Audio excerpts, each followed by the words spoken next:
Before I start this video, if I mispronounce any names or words, feel free to correct me in the comment section below. Hey guys, how are you? Here to leave a video this time regarding the movies being released in January that I'm excited for, unsure about, or not excited for at all. The reason I'm doing this now is because we are midway through January and I do not want to wait any longer to discuss my picks with you guys. So with that out of the way, let's start with least anticipated. The films I picked for this month are in two categories, not interested in and skeptical about. I'm going to start off with not interested in and build up from there.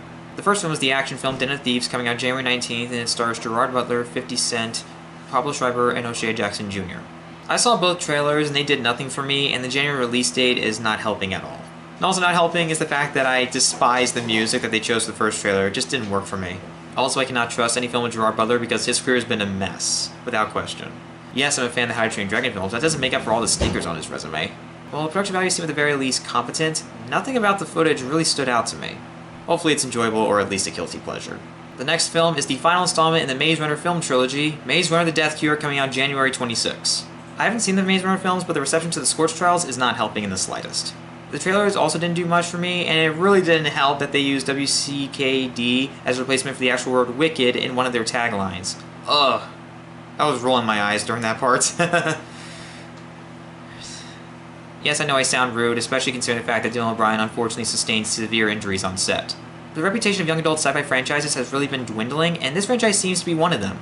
If anything, let's hope this means that this is the end of the trend where the finale is split into two parts. Despite all that, I hope fans are satisfied with the finale, and I am glad that Dylan O'Brien has fully recovered. Stay strong, man. Starting off the category of skeptical about are two horror films being released on January 5th, Before I Wake and Insidious: The Last Key. We're going to start off with Before I Wake. Before I Wake is a Netflix original film and the new horror film from Mike Flanagan, the director, co-writer, and editor of Oculus, Ouija: Origin of Evil, and Gerald's Game. The film stars Kate Bosworth, Thomas Jane, and Jacob Tremblay. The film was initially going to be distributed by Relativity Media in the United States, but unfortunately due to their bankruptcy, that didn't happen. By the way, how much longer until they're officially defunct?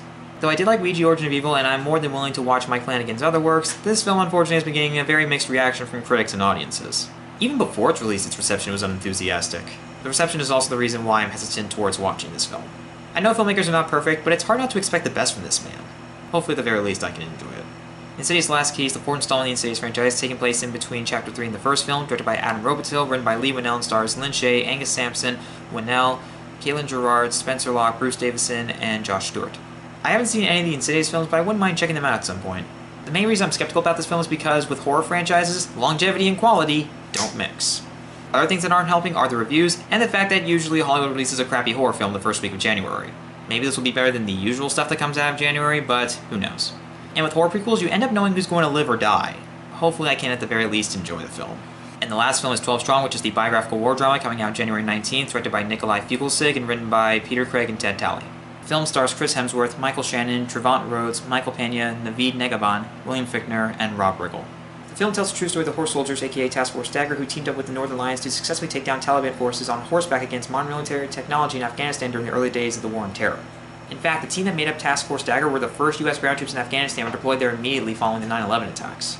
This is without question a fascinating story, but there are a few things working against the film for me. The first thing, of course, is the release date because, like I said earlier, January still has a bad reputation. The other thing is that there are so many well-regarded war films that this film risks fading into the background. Also not helping are the standards I have for war films. Particularly when it comes to dark subject matters, because since this film is rated R, it has the ability to do so, and it's on the filmmakers to be very responsible for how they tackle said subjects. And the one thing you cannot be in a film like this is disrespectful. It doesn't matter if it's unintentional, the execution is what matters, and if you screw that up, you're going to be criticized for it. However, I think everyone on board signed on with that knowledge, so I don't think I have to worry about it.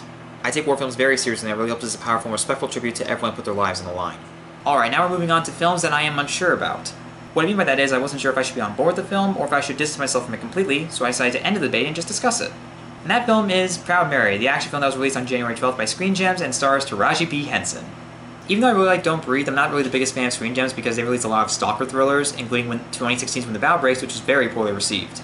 They make a lot of low-budget crap so that they can make a lot of money, and it's really hard to respect that mentality. So I guess this film is a step up.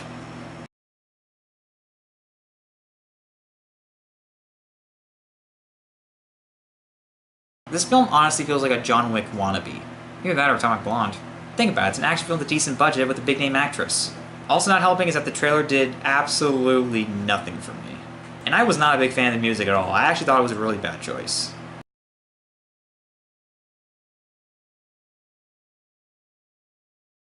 Maybe I can enjoy as a guilty pleasure, but we'll have to wait and see. And now we have reached the end. My most anticipated films of January 2018. Thank God. Thankfully for this one, I have 2 films. One looking forward to and one for excited for. So let's get started!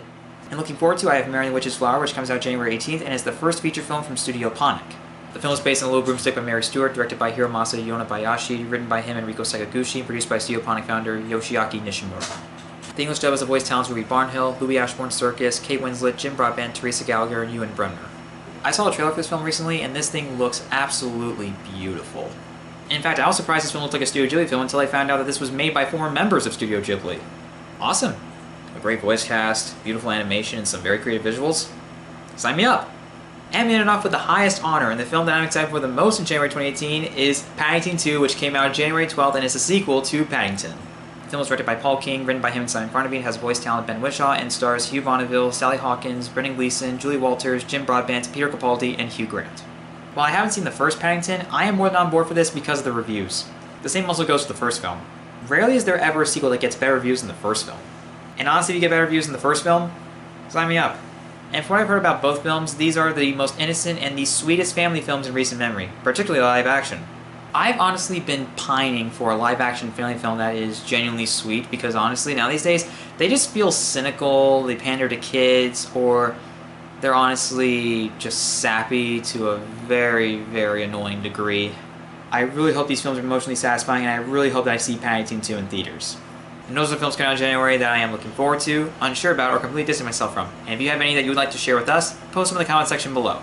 Thanks for watching, guys. Until the next video, see ya.